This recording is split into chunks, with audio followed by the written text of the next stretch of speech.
കൊണ്ട് സൃഷ്ടിച്ച ആ മനുഷ്യൻ മണ്ണ് മാംസമായി, മാംസം മനുഷ്യനായി. പറഞ്ഞേ, മാംസം മനുഷ്യനായി. മനുഷ്യൻ ജീവനുള്ള ദേഹിയായി. അവൻ ജീവനുള്ള ദേഹിയായ മുതൽ അവൻ്റെ ഹാർട്ട് പമ്പ് ചെയ്യാൻ തുടങ്ങി.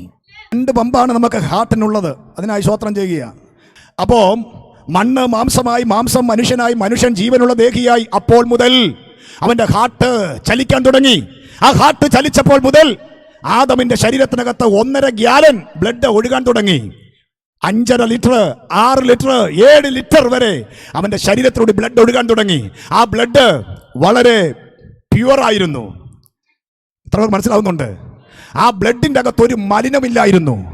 എന്നാൽ ശുദ്ധമായിരുന്ന ആദമിൻ്റെ ശരീരത്തിലൂടെ ഓടിയ രക്തത്തെ മലീമസമാക്കുവാൻ ഒരു ശത്രു ആ ഏദൻ തോട്ടത്തിൻ്റെ അകത്ത് വന്നു.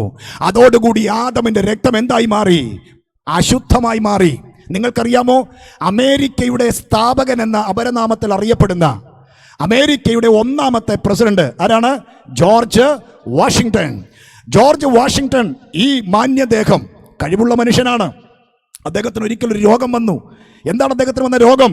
അദ്ദേഹത്തിൻ്റെ ശരീരത്തിലുള്ള രക്തം മലിനപ്പെട്ടു തുടങ്ങി. തൻ്റെ പ്ലേറ്റ്ലെറ്റ് കൗണ്ട് കുറയാൻ തുടങ്ങി. തൻ്റെ WBC കൗണ്ട് കുറയാൻ തുടങ്ങി. തൻ്റെ RBC കൗണ്ട് കുറയാൻ തുടങ്ങി. തൻ്റെ ശരീരം മുഴുവൻ എന്ത് ചെയ്തെന്നറിയാം? ബ്ലഡ് മുഴുവൻ അശുദ്ധമായി.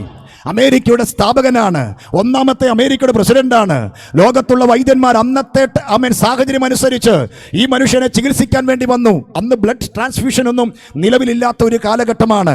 ഈ മനുഷ്യനെ രക്ഷിക്കുവാൻ തക്കവണ്ണം എന്ത് ചെയ്യണം? ഇദ്ദേഹത്തിൻ്റെ ശരീരം മുഴുവൻ എന്ത് ചെയ്തു?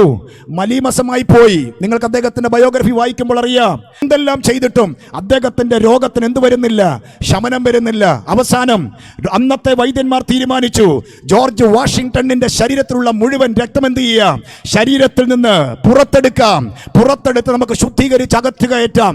പക്ഷെ മുഴുവൻ രക്തം, അന്ന് ഈ മെഡിക്കൽ സയൻസ് അത്രയും പ്രചാരം നേടാത്ത കാലഘട്ടത്തിൽ ജോർജ് വാഷിങ്ടണിന്റെ ശരീരത്തിലുണ്ടായിരുന്ന ബ്ലഡ് മുഴുവൻ പുറത്തെടുത്തു. എന്തുകൊണ്ട്? അത് അശുദ്ധമായി. അതിനെ ശുദ്ധീകരിച്ച് അകത്ത് കയറ്റണം. പക്ഷേ ആ രക്തം മുഴുവൻ പുറത്തെടുത്തപ്പോഴേക്കും അദ്ദേഹം ഈ ലോകത്തോട് വിട പറഞ്ഞു. ഒന്നുകൂടെ പറഞ്ഞാൽ, തൻ്റെ രക്തം മലിനപ്പെട്ടു പോയപ്പോൾ അതിനെ ശുദ്ധീകരിക്കാൻ ഈ ലോകത്തിന് കഴിഞ്ഞില്ല. അദ്ദേഹം മരണത്തിന് കീഴ്പ്പെട്ടു. പക്ഷേ ആദാമ്യ പാപനിമിത്തം എൻ്റെ രക്തം മലിനപ്പെട്ടു പോയപ്പോൾ എൻ്റെ രക്തം ശുദ്ധീകരിക്കാൻ ഇതാ പുതിയ നിയമത്തിന്റെ ഒരു രക്തം കാൽവറിയുടെ കൊലമരത്തിൽ കർത്താവ് ഒഴുക്കി.